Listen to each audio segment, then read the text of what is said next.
सकाळच्या मननचिंतनात S church Nandurbar आपलं सहर्ष स्वागत करीत आहे. प्रियजन हो, आजच्या या मननाला एक सुमधुर गीत गाऊन आपण सुरुवात करू. विजय संगीतातून गीत नंबर 25 आहे, एलियाची श्रद्धा देवावर तशी माझी असू दे तुझ्यावर.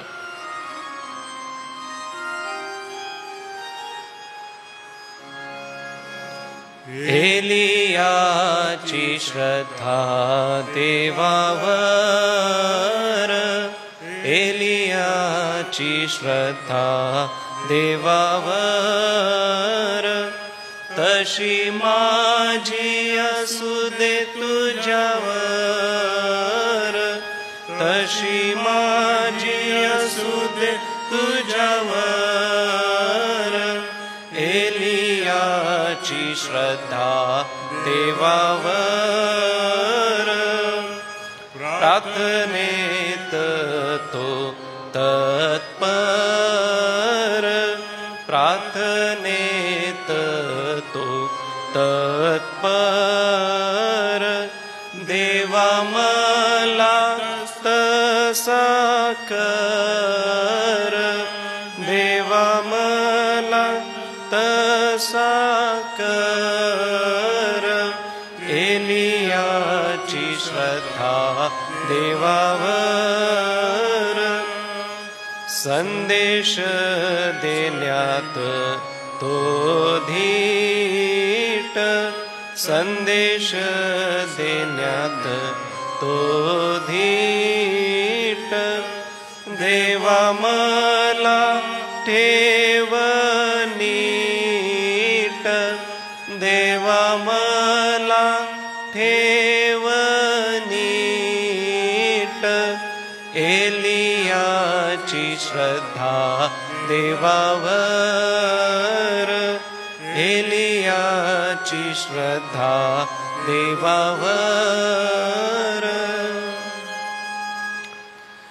प्रियजन हो, स्तोत्रांवरती आपण मनन करीत आहोत आणि आजच्या स्तोत्राकडे मननात जाण्यापूर्वी आपण सर्वप्रथम प्रार्थना करणार आहोत. आपल्या मंडळीचे सन्मान्य पंच आहेत श्री राजेंद्र व्यास यांना मी विनंती करणार आहे. आजच्या वचनाची सेवा सन्मान्य डॉक्टर रेव्हरंड जी जयकर पाळकसाहेब यांच्याकडून आहे. येणाऱ्या मननासाठी व प्रभूच्या कृपेने जे सकाळी वचन आम्हाकडे येत आहे त्यासाठी आपण विशेष प्रार्थना करावी. प्रार्थना करू. पुन्हा परमेश्वर बापा, मान सन्मान महिमा गौरव आम्ही तुला देतो प्रभू. यासाठी प्रभू पुन्हा नव्याने तुझ्या गीतांच्याद्वारे तुझी स्तुती सेवन करण्याची, तू वचन ऐकण्याची आम्हा प्रत्येकाला जी संधी दिलीस त्याबद्दल आभार मानतो परमेश्वरा. आजच्या गीताप्रमाणे परमेश्वर आमची तुझ्यावर अपार अशी श्रद्धा आहे, कारण तो आमचा तारणारा आमचा मसीह आहे, पापांची क्षमा करणारा प्रभू आहे. आणि एवढंच नव्हतं परमेश्वरा, सार्वकालिक जीवन देणारा तो आमचा एकमात्र पिता आहे. आणि सर्व प्रकारच्या पापापासून, सर्व प्रकारच्या वाईटापासून आम्हा प्रत्येकाला मुक्त करण्यासाठी त्याबद्दल मला प्रभू तू स्वतःला खेळलं, अतिशय वेदना सहन केला, दुःख सहन केलं आणि आमच्या सर्वस्वी आध्यात्मिक कल्याणासाठी ह्या गोष्टी तू केल्या. आम्ही आभार मानतो परमेश्वरा. आम्ही तुझ्यावर पुन्हा आमची भिस्त ठेवतो. तुझ्यावर आमची श्रद्धा कायम असू दे प्रभू. आणि आमचं जीवन तुझ्या सेवेसाठी, तुझ्या गौरवासाठी, अनेकांच्या आत्म्याच्या जिंकण्यासाठी होऊ दे, हीच आमची प्रार्थना आहे परमेश्वरा. आजच्या विशेष करून तुझ्या दासासाठी प्रार्थना करतो परमेश्वरा.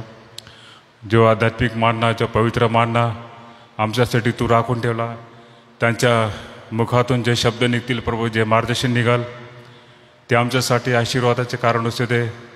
एक नवीन जीवनाची सुरुवात आमची होऊ दे, ही आमची प्रार्थना आहे परमेश्वरा. आणि विशेष करून प्रभू तुझ्या दासाला लागणारी कृपा, सर्व प्रकारचं मार्गदर्शन, सर्व प्रकारचं दैवी सामर्थ्य पुरव. त्यांची सेवा, त्यांची काम अनेकांच्या उद्धारासाठी, कल्याणासाठी होऊ दे, आमची प्रार्थना आहे परमेश्वरा. आज जे मनन ऐकत आहे, बघत आहे, प्रत्येकाला तो आशीर्वादित कर. आमची प्रार्थना ऐकलीस, आम्ही आभार मानतो. येशूच्या नाम मागतो म्हणून तो ऐक. आमेन. आजचं मनन आदरणीय डॉक्टर रेव्हरंड जी जयकर पाळकसाहेब यांच्याकडून आहे. ऑनलाईन पाहणारे सर्व प्रियजन व उपस्थित वडील मंडळ, पंचमंडळ, पाळक वर्गाच्या वतीने पाळकसाहेब आपलं सहर्ष स्वागत करतो आणि मनन चिंतनाच्या सेवेसाठी आपणाला पुढे आमंत्रित करतो.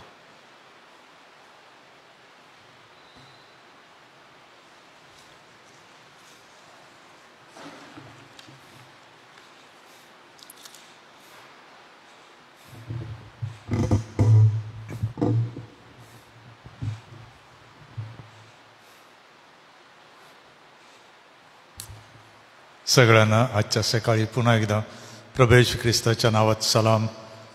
देव आपली कृपा व शांती आपल्याला देव, आपला तो प्रतिपाळ करो आणि येणाऱ्या दिवसांमध्ये त्याची इच्छा आपल्याला समजो आणि ती आपल्या जीवनामध्ये पूर्ण हो. या दिवसांमध्ये एस चर्च नंदुरबारतर्फे स्तोत्रांमधून चिंतन मनन केलं जात आहे. हे शिस्तबद्ध सादरीकरण असल्याने ऐकण्यासाठी आम्ही आपणास विनंती करतो आणि तुम्ही ऑनलाईनसुद्धा आमच्याशी जोडू शकता. एस चर्च नंदुरबार आपलं स्वागत करते. आज सकाळी स्तोत्र संहिता 4 यामधून थोडा वेळ आपण मनन करणार आहोत. याची पार्श्वभूमी आपल्याला रेव्हरंड पठारे यांनी अगोदर दिली की स्तोत्रे काय आहेत. त्यांनी दुसऱ्या स्तोत्रामध्ये तो विषय घेतला. काल स्तोत्र 3ची पार्श्वभूमीमध्ये दावीद राजा आणि त्याचा मुलगा अबशालोम, 2 शमूएल 15वा अध्याय 17वा अध्याय याचे संदर्भ आपल्यासमोर आले. त्यामधून काही गोष्टी सांगण्याचा रेव्हरंड LP वळवे यांनी पण प्रयत्न केला आहे. आज त्याच्या पुढे जाऊया आणि 4मध्ये काय आहे ते आपण बघू. 3मध्ये होती सकाळची प्रार्थना. सकाळची म्हणजे 6 वाजेच्या अगोदरची यहुदी प्रार्थना पद्धती. मागे मी आपल्याला सांगितलं होतं की 5 त्यांचे समय होते आणि नियमित मंदिराचे समय हे 3 होते.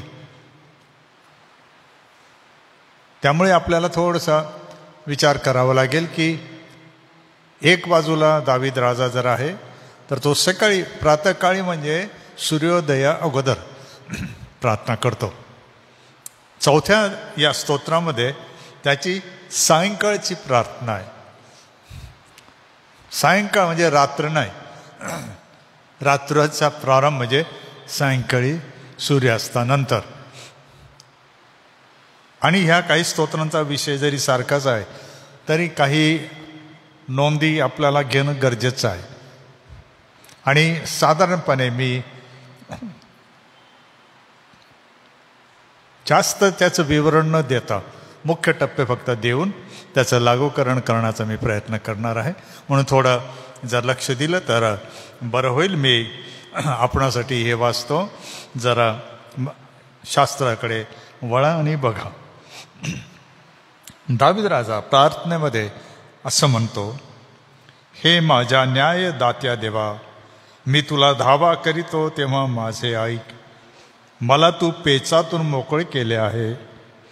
माझ्यावर कृपा कर, माझी प्रार्थना ऐक. अहो मनुष्यांनो, माझ्या गौरवाची हा प्रतिष्ठा कोठवर चालणार? तुम्हाला निरर्थक गोष्टी कोठवर आवडणार? तुम्ही लबाडीचे कास कोठवर धरणार? तिथे सेला आलेला आहे, मी सांगेन त्याबद्दल. तरी हे ध्यानात ठेवा की परमेश्वराने आपणासाठी भक्तिमान मनुष्य निवडून काढिला आहे. मी परमेश्वराचा दावा करेन तेव्हा तो माझे ऐकेल. त्याची भीती बाळगा, पाप करू नका. अंथरुणात पडल्या पडल्या आपल्या मनाशी विचार करा. स्तब्ध राहा. त्या स्तब्ध राहानंतर परत सेला आलेला आहे. नीतिमत्वपूर्वक यज्ञ करा. परमेश्वरावर भाव ठेवा. आमचे कल्याण करील असे म्हणणारे पुष्कळ आहेत. हे परमेश्वरा, तू आपले मुख तेज आम्हावर पाड. धान्याची व द्राक्षारसाची समृद्धी झाली म्हणजे लोकांस जो आनंद होतो त्यापेक्षा अधिक आनंद तू माझ्या मनात उत्पन्न केला आहे. मी स्वस्थपणे पडून लागला झोपी जातो, कारण हे परमेश्वरा, तूच मला एकांतात निर्भय ठेवतोस.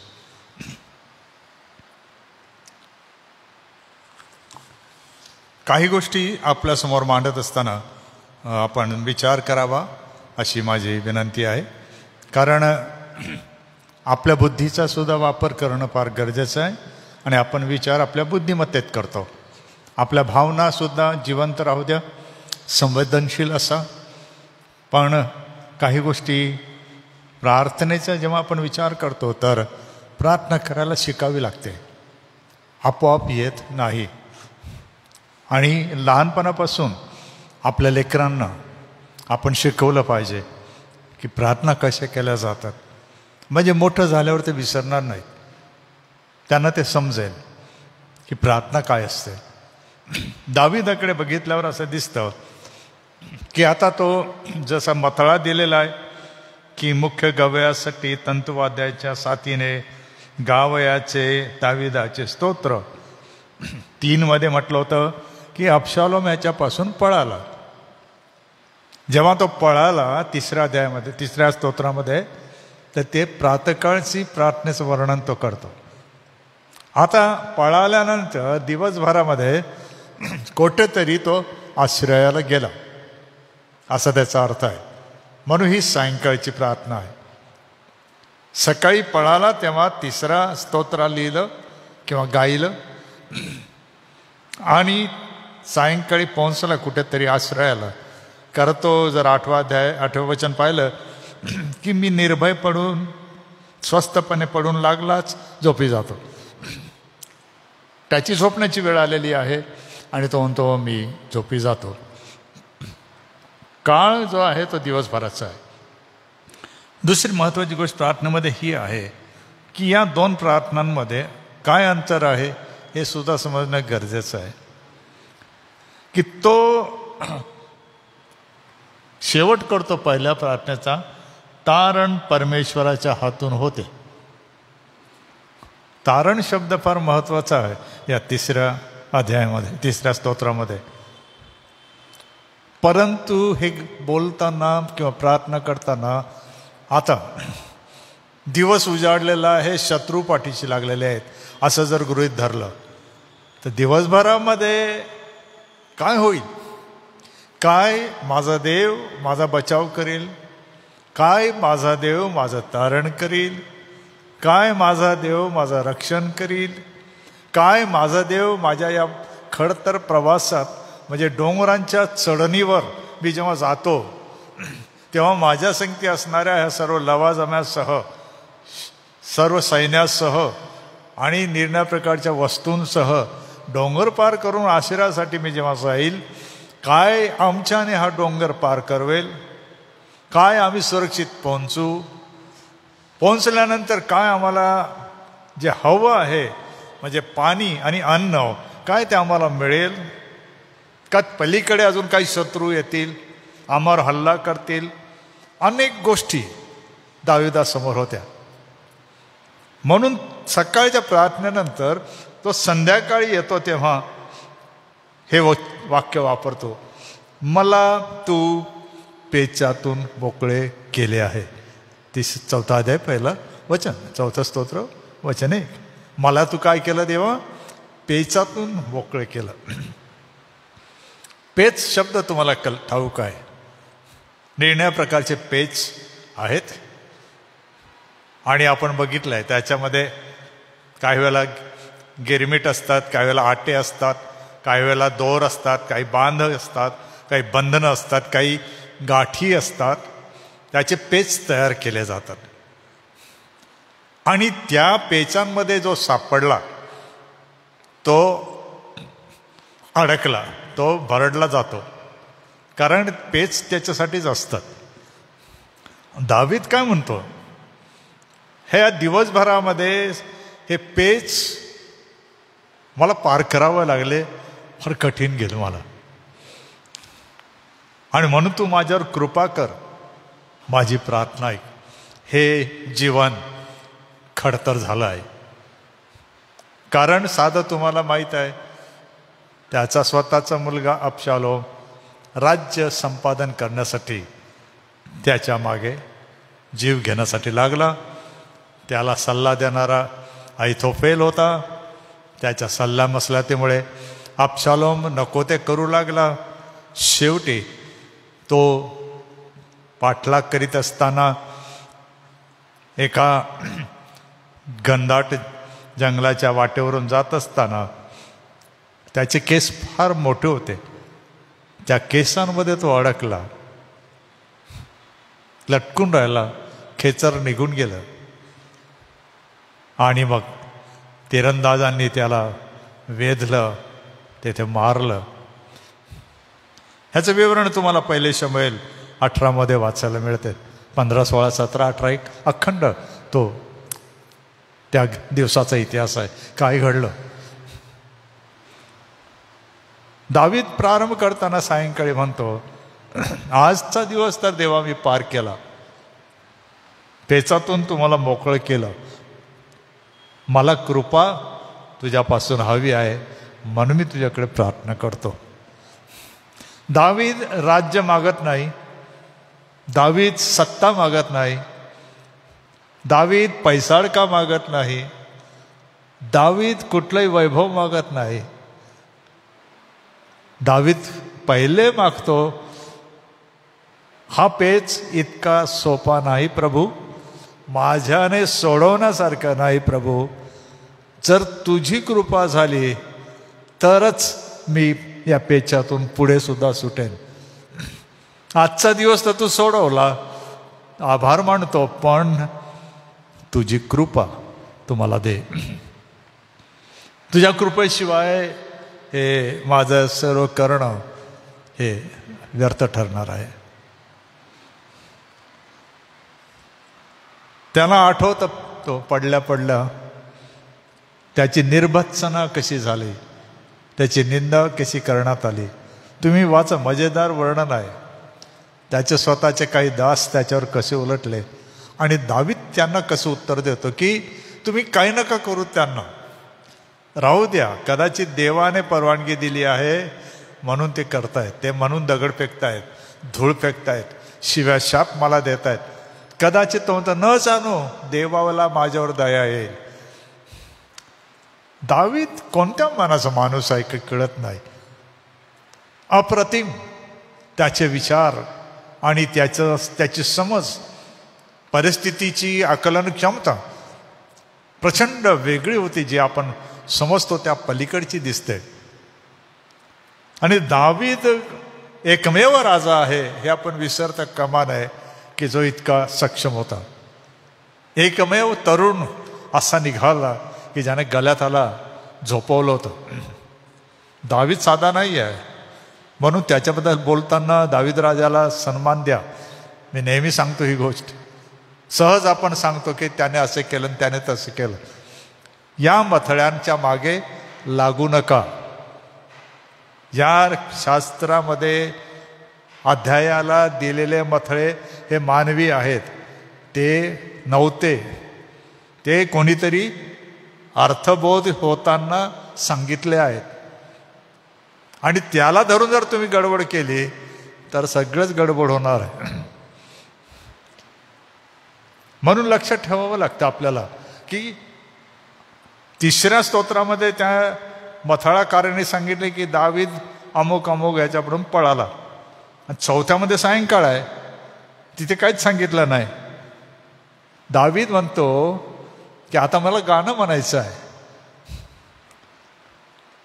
तो म्हणतो मला तंतुवाद्यांच्या साथीने गायला पाहिजे, पण काय करू. मग मी रचना लिहितो, माझी प्रार्थना मी रचतो आणि मी लिहितो. आणि ही जी गाण्याची पद्धत लिहिली, ज्या पद्धतीवर गाणं लिहिलं त्याला नेगीन असं म्हणतात. दावीद संगीत तज्ञ होता, त्याला राग माहीत होते, इब्री काव्य पद्धती माहीत होत्या आणि त्या रचनेनुसार याने ही रचना केली. कल्पना करा की दिवसभराच्या या धावपळीनंतर धाक, भीती, गरजा, अडचणी, समस्या, तरी तो म्हणतो की मी गीत गाऊ शकतो. आणि मग हे विचार डोक्यात आलेले असताना देवाच्या कृपेवर देव प्रार्थना ऐकतो, या विश्वासावर तो अवलंबून राहताना आता तो विचार करतोय 2 मध्ये की मग देवाने मला नेमलं, मला निवडलं, मला कारभार सोपवला, तरी माझ्या वाट्याला पळणे आले, घर सोडणे आले, निर्भत्सना आली. मग तो विचार करतो की मनुष्यानो हा शब्द आला आहे तिथे मूळ भाषेमध्ये आहे, अहो मनुष्याच्या संतानांनो असा शब्द आहे. ओ सन्स ऑफ मॅन, संतानांनो. म्हणजे तुम्हाला कोणीतरी निर्माण केलेलं आहे. तुम्ही स्वतःचे निर्माण करते नाहीत. तुम्ही माती आहात हे विसरलात काय? आणि तुम्ही कोणाची अप्रतिष्ठा करता? कोठवर हे तुम्हाला आवडेल. तुम्ही लबाडीची कास कोठवर धरणार? दाविदाला जो अनुभव आला त्याबद्दल तो मनोगत व्यक्त करत आहे. आपल्या मनामध्ये देवाला जणू काय तो असं सांगत आहे की देवा बघ हे माणसं.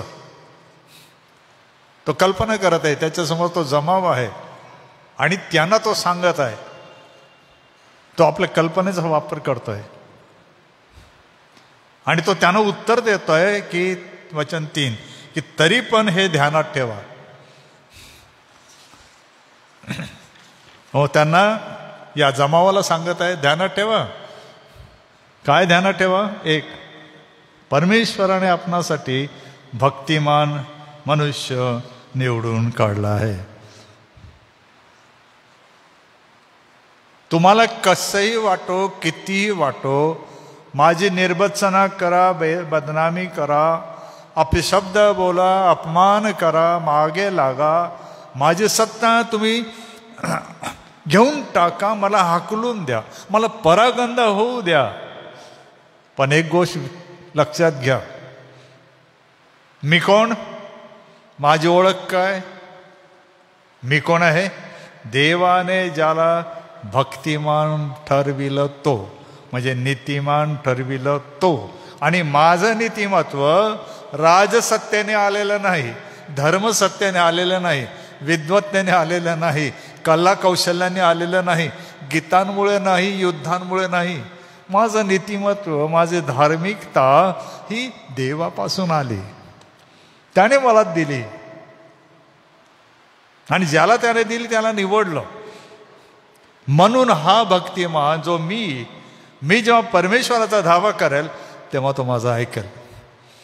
म्हणजे उलट तो असं म्हणतो, अहो अभक्तिमानांनो, अहो अभक्तिमान लोक हो, देव तुमची प्रार्थना ऐकणार नाही. देव कोणाची प्रार्थना ऐकतो? फक्त भक्तिमानांची. तुम्ही 6 गोष्टी करा. आता आपल्या अनुभवाचा वापर करून तो आता ज्ञान देत आहे किंवा सल्ला देत आहे. 6 गोष्टी करा.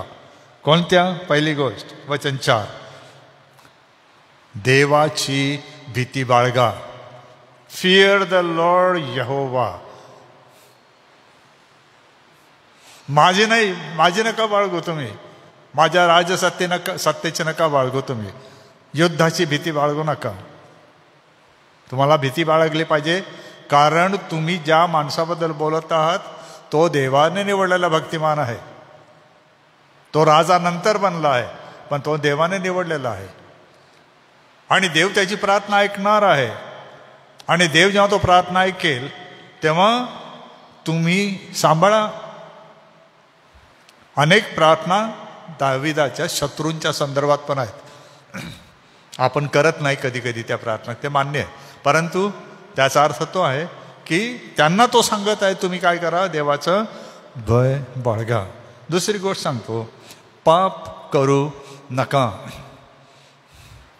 पाप करू नका म्हणजे नेमून दिलेली मर्यादा लक्षात ठेवा. ती तुम्ही ओलांडू नये, कारण पाप करणे म्हणजे प्रतिबंधित क्षेत्रामध्ये उडी मारणे आहे, जे धोकादायक आहे. तुम्हीच असाल ठेवा. जेव्हा तुम्ही ही मर्यादा लक्षात ठेवाल तेव्हा तुम्हाला समजेल की तुम्ही देवाच्या कृपेस पात्र ठरणार की देवाच्या क्रोधास पात्र ठरणार. तिसरी गोष्ट तो सांगतो, आपल्या मनाशी विचार करा. Think in your heart, in your mind. Think, विचार करा. काय विचार करा, जर मी देवाचं भय बाळगणार नाही आणि देवाचं भय न बाळगता जर मी प्रतिबंधित क्षेत्रात पाय घालून अपराध करीत राहीन, देवाविरुद्ध वागत राहीन, तर काय होईल विचार करा.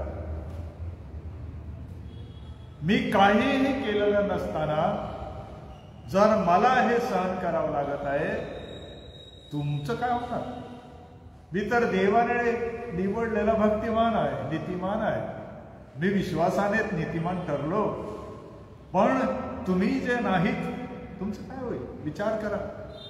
तर दुसऱ्या बाजूला तो विश्वासणाऱ्यांना सांगतोय, तुम्ही पण विचार करा की तुम्ही पण देवाचं भय बाळगा, तुम्ही पण त्याचं ऐका, तुम्ही पाप करू नका, तुम्ही विचार करा. चौथी गोष्ट तो सांगतो, स्तब्ध राहा. स्तब्ध राहा, बी स्टील, स्तब्ध राहा. काही क्षेत्रे, काही ठिकाणं अशी आहेत की तुम्हाला मला तेथे स्तब्ध, शांत, हालचाल न करता थांबणं गरजेचं आहे. आणि जर आपण ते लक्षात ठेवलं नाही तर गोंधळ होतो. उदाहरणापेक्षा ऐकायला शिका. आणि विशेषतः अंथरुणात पडल्या पडल्या, मला हे वाक्य फार आवडतं, शिकावं लागतं. मी सुद्धा काही अशा गोष्टींचा विचार अंथरुणात पडल्या पडल्या करतो. मला खूप आवडतं ते, कारण काही कारणामुळे मी खूप वेळ कधी कधी बसू शकत नाही, उभं राहू शकत नाही, पण मी अंथरुणावर पडून मी खूप काही करतो. प्रार्थनेशिवाय मी पुष्कळ गोष्टी विचार करून देवाला सांगत असतो, शांत राहतो. कोणाचंच माझ्याकडे लक्ष नसतं, मी कोणाकडे लक्ष देत नाही. बिछाना फार महत्त्वाचं आहे. ते कसं तुम्ही वापरता हा तुमचा प्रश्न आहे. स्तब्ध राहा, चौथी गोष्ट. 5व्या वचनामध्ये आहे, यज्ञ करा. नीतिमत्तेचा यज्ञ. अनीतिमत्ता पूर्ण यज्ञ करू नका. देव अपवित्र यज्ञ स्वीकारत नाही, अयोग्य यज्ञ स्वीकारत नाही. तुमचे यज्ञ देवाने सांगितलेल्या पद्धतीप्रमाणेच असायला पाहिजे. अनेक प्रकारचे यज्ञ आहे, मी काही बोलत नाही, तुम्हाला ठाऊक आहेत. पण दावीद कशाबद्दल बोलतोय की आता तो अशा परिस्थितीमध्ये आलेला आहे की मंदिर नाही, काही नाही, परागंदा आहे, मग काय करावं. पण तो आठवण देतो, यज्ञ खरा. का बरं? देव उपकार स्तुतीस पात्र आहे, धन्यवादास पात्र आहे, त्याला प्रसन्न केलं पाहिजे. 6वी गोष्ट सांगतो, परमेश्वरावर भाव ठेवा. Trust in him. दाविदाला जर असं विचारलं की दाविदा तू कसं सांगतो की एवढं सर्व तुझे हाल होत आहेत, चितू होत आहे, तुझा पाठलाग होत आहे, तुला राहायला ठिकाणा नाही, कसं काय? तरी तू म्हणतो परमेश्वरावर भाव ठेव. तुम्ही जर 2 शमूएल 18 अध्याय वाचला तर मजेदार गोष्ट आहे. बर्जिल्य एक मनुष्य, प्रचंड मोठं, म्हणजे सामानांचं काय म्हणूया लवाजमा घेऊन दाविदाला सामोरा येतो. अन्न पदार्थ, कपडा, खाटा पण लिहिलेला आहेत त्याच्यामध्ये. बर्जिल्य येतो. देव कसा पुरवठा करेल माहीत नाही, पण एक गोष्ट आहे, दाविदालाच मदत केली नाही देवाने, त्याच्या सोबत्यांना पण देव पुरवठा करतो. याचा अर्थ काय? त्याच्या सोबत्यांना पण देवाने पुरवलं.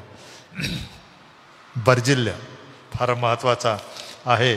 तुम्हाला जर संदर्भ पाहिजे 2 शमूएल 17, 27 ते 30 मध्ये तुम्हाला ते वाचायला मिळेल. वाचा आणि विचार करा. भाव ठेवणं म्हणजे निश्चिंत राहणं नाही, भावट्यानं म्हणजे देवावर विसंबून राहणं. देव माझी काळजी घेईल. कारण वचन 6, 7 आणि 8 कल्याण कोण करेल हा शब्द फार महत्त्वाचा ठरतो. की आमचं भलं कोण करील, दावीद विचार करतो. येतपर्यंत ठीक आहे, पुढे काय होईल. तो म्हणतो, असतील लोक सांगत असतील की आमचं कल्याण हे करेल, ते करेल, ते करतील, परंतु हे परमेश्वरा, आमचं कल्याण म्हणजे सर्वप्रथम तू आपले मुखतेज आम्हावर पाड. आम्हाला समजू दे तू आम्हावर प्रसन्न आहेस. आम्हाला दिसू दे तू कोण आहेस. कारण तुझ्या मुखाच्या प्रकाशाने, तेजाने आम्ही तेजोमय होऊ. तू आम्हाला तेजोमय कर. आणि त्यामुळे काय होईल की जो आनंद आमच्या मनात उत्पन्न करतो, वचन 7 हा आनंद इतका मोठा आहे की ज्याची तुलना कशानेही करवत नाही. या प्रार्थनेसोबत, देवा मी काय करतो, तुझ्यावर विश्वासाने लागलाच झोपी जातो. कारण हे परमेश्वरा, तूच मला एकांतात निर्भय ठेवतोस. बऱ्याच जणांना रात्रीची झोप लागत नाही. एकांताचं भय आहे बऱ्याच जणांना. पाळक सुवार्तिक पण आहेत, मला माहीत आहे. मला एक कर्मचारी भेटला की त्याला मी विचारलं की झोपतो बिपतो की नाही, काही विसावा मिळतो की नाही तुला, खूप काम करतोच. तर म्हणे, सर 13 वर्ष झाले मी झोपलोच नाही. त्याला एक प्रकारचा भयगंड होता निर्माण झालेला. तो रात्र झोपू शकत नव्हता. त्याच्यासाठी मी प्रार्थना केली. त्याला मी शिकवलं की नाही, हे जातं. आज मला आनंद वाटतो की 30 वर्ष होत आहेत या घटनेला. तो मुलगा झोपतो, जगतो, काम करतो, व्यवस्थित आहे. रात्रीच्या झोपेचं भय पुष्कळांना आहे. त्याचं कारण हे की देवाच्या मुखाचा प्रकाश शोधला नाही. म्हणून रात्री तुम्हाला प्रकाश हवा, आणि हा प्रकाश देवाच्या मुखाच्या तेजाचा प्रकाश आहे. तो जर आपल्या सोबत आहे तर रात्र कशीही असो, संगती असो लोक की एकांतवास असो, मी निर्भय राहीन. आणि हे निर्भय बनण्याचं कारण म्हणजे दाविदाचा देवावरील विश्वास. आज मला येथून आपल्याला संपवायचं आहे की असे आपल्यापैकी काही जण आहेत का ज्यांना रात्री झोप येत नाही, लागलीच झोपू शकत नाही.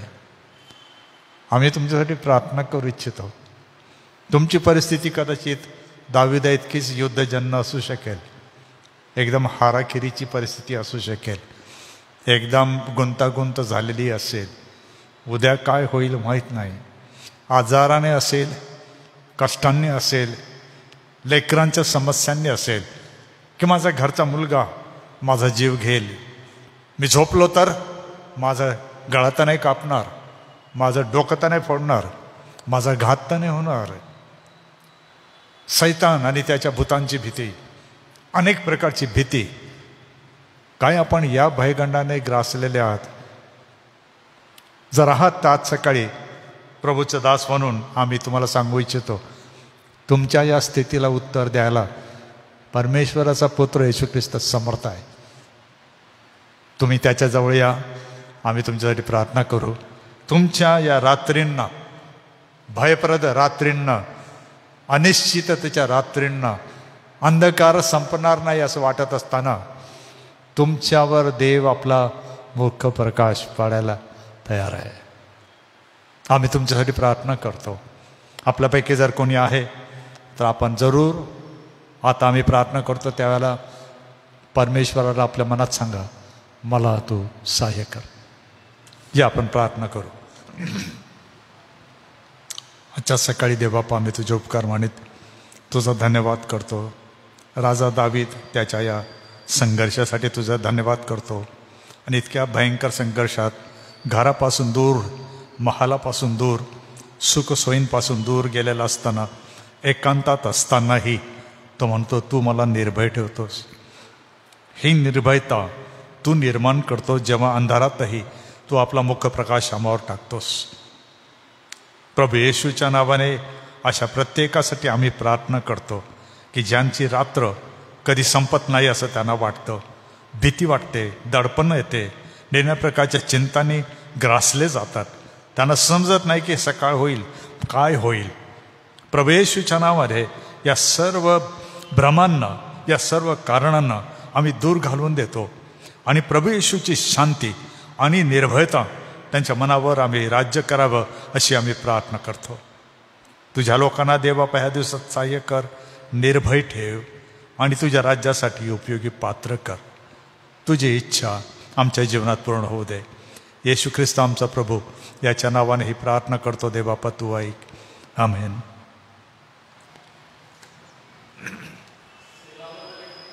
सेलाबद्दल थोडं स्पष्टीकरण. पाळक साहेबांना विनंती करतो की सेलाबद्दल थोडं स्पष्टीकरण द्या.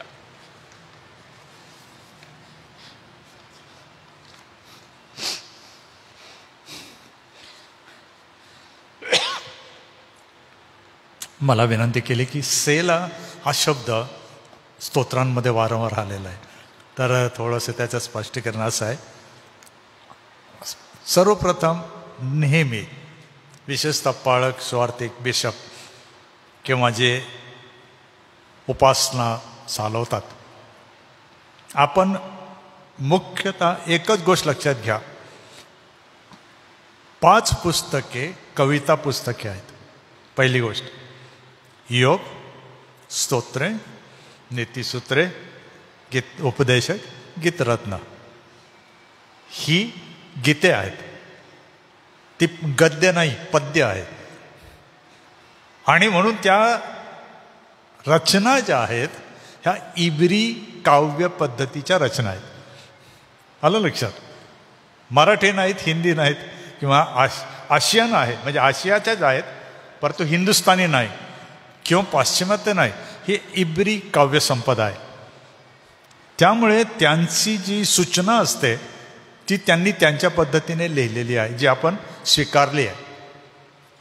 त्यापैकी काही वेळेला जर तुम्ही आत्ताचं स्तोत्र वाचलं तर तेथे लिहिलं आहे की तंतुवाद्याच्या साह्याने, म्हणजे मी तुम्हाला म्हटलं की नेगीना नावाच्या काव्य पद्धतीवर आहे की हे स्तोत्र तंतुवाद्यांशिवाय गायचं नाही आणि त्यांचं मीटर म्हणजे त्यांची रचना 1, 2, 3 अशी आहे. त्याचे ठेके असे आहे, त्याचा नाद असा आहे, स्वर असा आहे. मुख्य गायकाने ते लक्षात ठेवायचं आहे आणि त्याने आपलं गायक वृंदाला शिकवायचं आहे. तर ही काव्य रचना आहे. म्हणून पहिली गोष्ट तीच महत्त्वाची आहे. आता जे समोर आलं 3 वेळेला सेला, आता मला वेळ नाही पण 1-2 वाक्यात मी सांगून देतो की मुख्य म्हणजे ज्या वेळेला आर्त स्वर येतो, आर्त स्वर म्हणजे जो स्वर असतो नियमित त्याचा वरचा स्वर, उच्च स्वर है ना. म्हणजे मला एक कोरस शिकवायची इच्छा आहे की तो त्या पद्धतीवर आहे. म्हणजे ते असं आहे, पवित्र पवित्र पवित्र तू दे. खाली आहे आर्तस्वर, पवित्र पवित्र पवित्र तू दे. वरती जात आर्तस्वर. आणि तो कशासाठी आहे? देवाला मनापासून अगदी जीवे भावे आणि अगदी कळकळीने ओरडून सांगायचं आहे. त्याला सेला हे चिन्ह वापरलं जातं. जिथे ते आलं ते पद, म्हणजे आता जिथे आपण वाचलं ते पद, विचार करा, स्तब्ध राहा.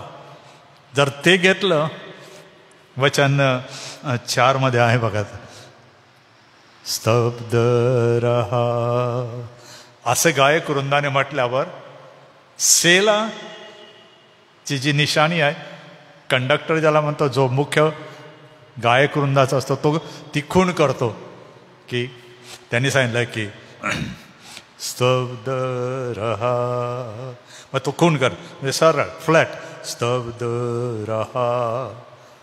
मग तो कदाचित दोघांना तिघांना वेगळ्या वेगळ्या सांग आणि मग एकदम स्तब्ध रहा, तर सर्व म्हणतील स्तब्ध रहा. सेला म्हणजे या प्रकारची ती रचना आहे. आर्त स्वर, तेथे रडण्याचा स्वर असू शकेल, आनंदाचा असू शकेल, धन्यवादाचा असू शकेल, गरजेप्रमाणे. दावीद जेव्हा किंवा स्तोत्र करते, जेव्हा हे लिहिताना सेलाचा वापर करतात, तर त्यांची ती गरज दाखवते की इतक्या उंच ओरडून मी तुझ्याकडे प्रार्थना करतो, माझी प्रार्थना तू ऐक, असं त्याचा अर्थ आहे. 71 वेळेला हा शब्द आलाय सेला. आणि तेवढं मी कधीतरी आपण स्तोत्रांबद्दल अभ्यास करू, तर मी त्यावर वर्णन करेन तुम्हाला. पण आज 2 महत्त्वाच्या गोष्टी तुम्ही मला सांगितल्या, आनंद वाटतो.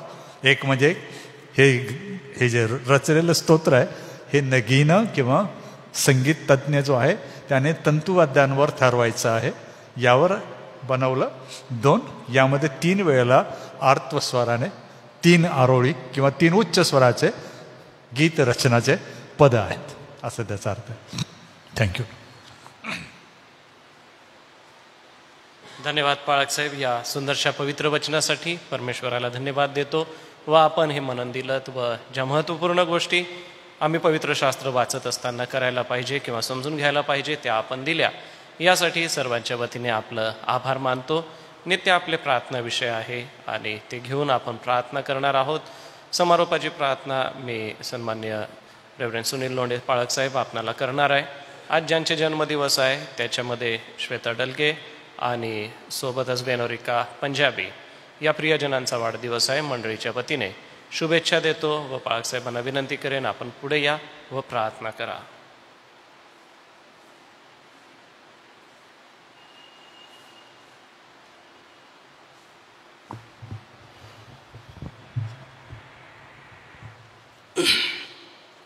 प्रार्थना करू.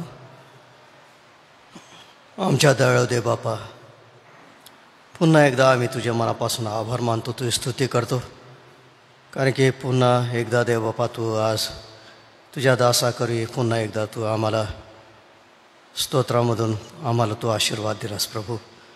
दाविदाच्या जीवनाबद्दल आम्ही जे काय शिकलो प्रभू, तो राजा असूनसुद्धा देव बापा धार्मिक आणि चांगला असतानासुद्धा त्याच्या जीवनामध्ये अनेक प्रकारचा संघर्ष हा निर्माण झाला. आणि त्या सर्व संघर्षामध्ये, त्या सगळ्या द्वंद्वामध्ये, युद्धामध्ये, सर्व त्या परिस्थितीमध्ये देवबापा असं जरी असलं तरी प्रभू देवबापा तू त्याचं रक्षण केलंस. आणि म्हणून तो म्हणतो की तू मला पेचातून मला मोकळं केलं. होय देवबापा, तू तुझ्या लोकांना पेचातून मोकळं करणारा परमेश्वर आहेस. त्याच्या या अतिशय चांगल्या अनुभवामधून देवबापा तो गेलेला असताना युद्धात आणि अनेक परिस्थितीमध्ये त्याला तू सहाय्य केलंस, आशीर्वाद दिलास, निवडलंस. आणि जरी तुझ्यामध्ये तो पूर्ण विजय त्याला होता तरी त्याच्या जीवनामध्ये भय आणि अनेक प्रकारचं भयग्रस्त जीवन असतानासुद्धा देवबापा तू त्याची प्रार्थना ऐकलीस आणि तू त्याचं संरक्षण करणारा झालास. आणि म्हणून तो म्हणतो की मला पेचातून मला मोकळं केलंस. इतकंच नाही परंतु त्याला शांत अशी झोप दिलीस प्रभू. सर्व भयातून, सर्व अतिशय अशा कठीण अशा या प्रसंगामध्ये तो निवांत असं शांत झोपला प्रभू. होय देवबाप, तुझ्या लोकांना तू भयग्रस्त अशा या परिस्थितीमधून तू त्यांना तू शांत असं तू विसावा देणारा परमेश्वर आहे. त्यांचं रक्षण करणारा, त्यांना सहाय्य करणारा, त्यांची प्रार्थना ऐकणारा असा तू परमेश्वर आहेस प्रभू. आम्ही तुझे आभार मानतो. तसं देवबापा आम्हीसुद्धा या जगामध्ये जीवन जगत असताना अनेक निळ्या प्रकारच्या प्रसंगाला आम्ही तोंड देत असताना अनेक भयग्रस्त अशा परिस्थितीमध्ये आम्ही जीवन जगतो प्रभू. आम्ही जरी या ठिकाणी बसलेलो आहोत तरी निळ्या प्रकारच्या भयाने प्रभू आमचं जीवन आहे. आजार आहे, संकट आहे, कौटुंबिक समस्या आहेत, निळ्या प्रकारच्या समस्या आमच्या पुढं आहेत प्रभू, परंतु आम्ही तुझे आभार मानतो, कारण की प्रभू तू आमचं सगळ्या प्रार्थना ऐकणारा परमेश्वर आहेस प्रभू. म्हणून स्तोत्र 65:2 म्हटल्याप्रमाणे तू जो मनुष्याची प्रार्थना ऐकतोस, म्हणून सर्व मानवजाती तुझ्याकडे येते. होय देव बापा, तू आमची प्रार्थना करणारा परमेश्वर आहे, म्हणून आम्ही सर्वजण तुझ्याकडं आमची दृष्टी लावतो. आमच्या तू प्रार्थना ऐकल्या, तो आतापर्यंत निळ्या प्रकारच्या अडचणी गरजा होत्या, त्या सर्व तू निवारण करत आला. आमच्या कौटुंबिक, आमच्या निळ्या प्रकारच्या आजार आणि निळ्या प्रकारच्या व्याधी तू दूर करत आलास. पदोपदी आमचं सहाय्य केलंस. तुझ्या आम्ही मनापासून आभार मानतो, तुझी स्तुती करतो. पुन्हा एकदा देव बाप्पा, तुझ्या दासाबद्दल आम्ही तुझे आभार मानतो. पाळक साहेबांबद्दल तू त्यांना प्रभू हे सर्व अभ्यास करण्यासाठी लागणारी कृपा पुरवली. जे काय मार्गदर्शन त्यांच्यापासून आम्हाला लाभलं त्याबद्दल आम्ही तुझ्या मनापासून आभार मानतो, तुझी स्तुती करतो. देव बाप्पा, ते सर्व परिश्रम करून आमच्या पुढं हे सर्व ते सादर करतात. आमच्या विश्वासामध्ये, आमच्या जीवनामध्ये अधिक पुढं आमचा विश्वास वाढावा, आमची बळकटी वाढावी आणि आम्हाला अधिक प्रेरणा मिळावी. आम्ही जीवनात पुढं जावं आणि जो काय स्वर्गीय माना तू आम्हाला दिला त्यामध्ये आम्ही मजबूत व्हावं, यासाठी आम्ही तुझी स्तुती करतो प्रभू. तर त्यांना आरोग्य दिलं, तुझे आभार मानतो. पुढे देखील देव बाप्पा तू त्यांना सहाय्य कर, आशीर्वाद दे आणि येणाऱ्या दिवसांमध्ये देव बाप्पा त्यांच्याकडून अजून प्रभू तुझं गौरव होऊ दे अशी प्रार्थना करतो. त्यांच्या सर्व प्रिय कुटुंबलेकरांना तुझा आशीर्वाद दे. पुन्हा एकदा देव बाप्पा, आम्ही सर्व तुझ्या दास आणि सर्व तुझ्याकडं यावेळेस याचना आणि प्रार्थना करतो. विशेषतः ज्यांचे वाढदिवस आहेत प्रभू, त्यांच्यासाठी विशेष प्रार्थना करतो. वेरुनिका पंजाबी आहेत, श्वेता डलगे आहेत, यांचा वाढदिवस आहे देव बाप्पा. त्यांच्यासाठी आमची विशेष प्रार्थना आहे. मागील वर्षभर तू त्यांना सांभाळलं, निळ्या प्रकारच्या आजारात, संकटामध्ये, निळ्या प्रकारच्या चढ उतारामध्ये जीवनातल्या त्यांना येतपर्यंत आणलंस. तू त्यांचा मेंढपाळ झालास, तू त्यांचं संरक्षण करणारा झाला, त्यांचा मार्गदर्शक झाला, त्याबद्दल तुझे आभार मानतो देव बाप्पा. पुन्हा एकदा देव बाप्पा, तुझ्या वचनात म्हटल्याप्रमाणे दीर्घ आयुष्य देणारा परमेश्वर तूच आहे प्रभू. आरोग्य देणारा, आयुष्य देणारा परमेश्वर तूच आहे, म्हणून आम्ही तुझे आभार मानतो देव बाप्पा. पुन्हा एकदा या सर्व तुझ्या प्रिय लेकरांसाठी तुझी उपकारस्तुती करून प्रभू, जसं त्यांना तू मागलं वर्ष सांभाळलं तसं या येणाऱ्या वर्षामध्ये तू देव बाप्पा तू त्यांचा सहाय्य करता हो. त्यांना आशीर्वाद दे, सहाय्य कर, मदत कर. जसं मागलं वर्ष त्यांनी तुझे कास धरून ते राहिलेत, तुझा हात धरून चाललेत प्रभू, तुझं मार्गदर्शन घेऊन चालले, तसं या वर्षात देखील प्रभू त्यांनी तुझं संगती ठेवावी, तुझा हात धरून चालावं आणि इतकंच नाही, तुझी कास धरावी, तुझ्यावरती विश्वास ठेवावा आणि प्रभू तुझ्या मार्गदर्शनाने हे येणारं वर्ष त्यांनी घालावं असं तू दैनिकपणे हो दे प्रभू. म्हणून तुझा स्वर्गीय आशीर्वाद प्रभू देवा तू त्यांना दे. तुझा कृपेचं वरदस्तू तू त्यांच्यावरती असू दे. हे वर्ष त्यांच्यासाठी आशीर्वादाचं, आरोग्याचं आणि इतरांना त्यांच्याद्वारे आशीर्वाद मिळावा असं तू दैनिकपण होऊ दे. त्यांच्या सर्व कुटुंबाला देखील तुझा आशीर्वाद दे, त्यांचा देखील दे देवबापा तू सहाय्य कर अशी प्रार्थना देखील करतो. पुन्हा एकदा देवबापा आमच्या या सर्व मंडळीसाठी तुझी स्तुती करतो. इथपर्यंत सांभाळलं, चालवलं त्याबद्दल आम्ही तुझे आभार मानतो. तसं देवबापा ज्या आजारी आहेत, दुःखित आहेत, गरजवंत आहे देवबापा त्या सर्वांना तू ओळखतोस, त्यांची नावं तुला ठावक आहे. तरीसुद्धा आमची प्रार्थना सर्व प्रियजनांना तू स्पर्श कर, आरोग्य दे आणि तू त्यांना दीर्घ आयुष्य कर प्रभू. त्यांच्या अंथरून त्यांचं बदल आणि त्यांना लवकर आरोग्य दे अशी सुद्धा आमची प्रार्थना आहेत. इथपर्यंत सांभाळलं आमच्या चर्च काउन्सिलला, आमच्या ट्रस्टला, जे आमचे पदाधिकारी आहे डॉक्टर राजेश वळवी, तसंच मार्था का आहेत आणि त्यांचं सर्व समिती आहे, कौन्सिल आहेत प्रभू, सर्व पदाधिकारी आहेत, सभासद आहेत प्रभू कौन्सिलचे, त्या सर्वांबद्दल आम्ही तुझे आभार मानतो. इथपर्यंत सहाय्य केलं दे बापा, त्याबद्दल तुझे आभार मानतो. पुढे देखील तू त्यांचं सहाय्य कर. अनेक प्रकारच्या योजना राबवत असताना लागणारी कृपा, ज्ञान, बुद्धी, आरोग्य देऊ त्यांना दे प्रभू. आणि प्रभू या सर्वांच्याद्वारे तुझं महान गौरव होऊ दे अशी सुद्धा आमची प्रार्थना आहे. तसंच विशेष प्रार्थना करतो परदेशामध्ये जे शिक्षण घेणारे आमचे सर्व विश्वासणारे लेकरं आहेत प्रभू, त्यांच्यासाठी विशेष प्रार्थना करतो. त्यांचं सहाय्य कर, त्यांना मदत कर. त्यांच्या शिक्षणामध्ये दे बापा तू त्यांना लागणारी कृपा, ज्ञान, बुद्धी, आरोग्य दे. इतकंच नाही, त्यांचं रक्षण कर प्रभू.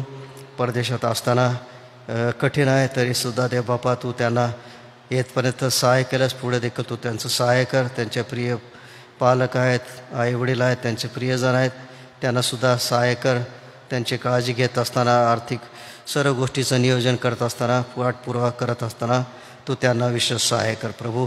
अशीसुद्धा आमची प्रार्थना आहे. पुन्हा एकदा दे बापा आम्ही विशेषतः उद्याच्या स्वातंत्र्य दिनासाठी प्रार्थना करतो. उद्याचा स्वातंत्र्य दिन आमच्या देशासाठी तू आशीर्वादित कर प्रभू. ज्या ज्या ठिकाणी झेंडावंदन होईल त्या सर्व ठिकाणी दे बापा तू तुझा आशीर्वाद दे.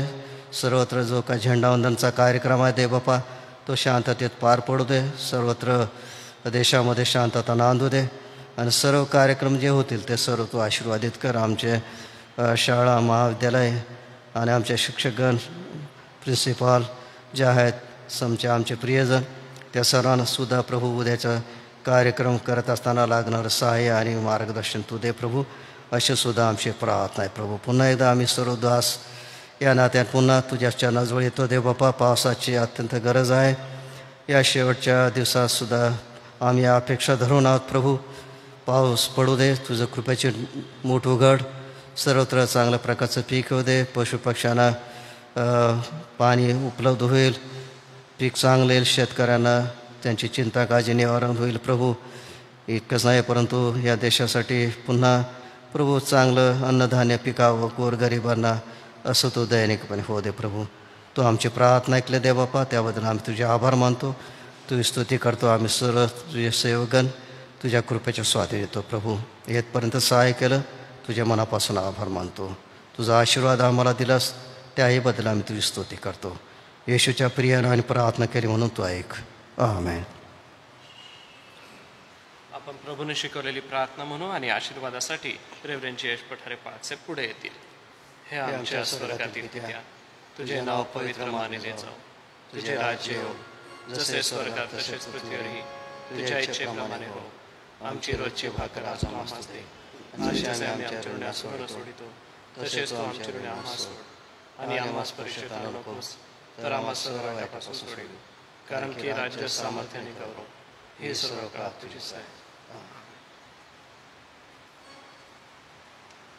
आणि आता आपल्या तारणाऱ्या प्रभू येशू ख्रिस्ताची कृपा, देवबापाची प्रीती आणि पवित्र आत्म्याची गोड संगती आज सकाळी या मंडळामध्ये हजर असलेल्या तुझ्या सर्व दासदासींबरोबर, आमच्या SM ट्रस्टच्या सेवा कार्याबरोबर, आणि SHच्या सर्व मंडळांबरोबर, देवाची मंडळी आणि इस्रायल राष्ट्र याबरोबर आता आणि सदा सर्व काळ असो. आमेन. ख्रिस्त पवित्र शांती सत्प्रीती शोभा सौंदर्य माझी या जीवनी येशू पवित्र तू शुद्ध मज करी तुझे सौंदर्य दिसो या जीवनी.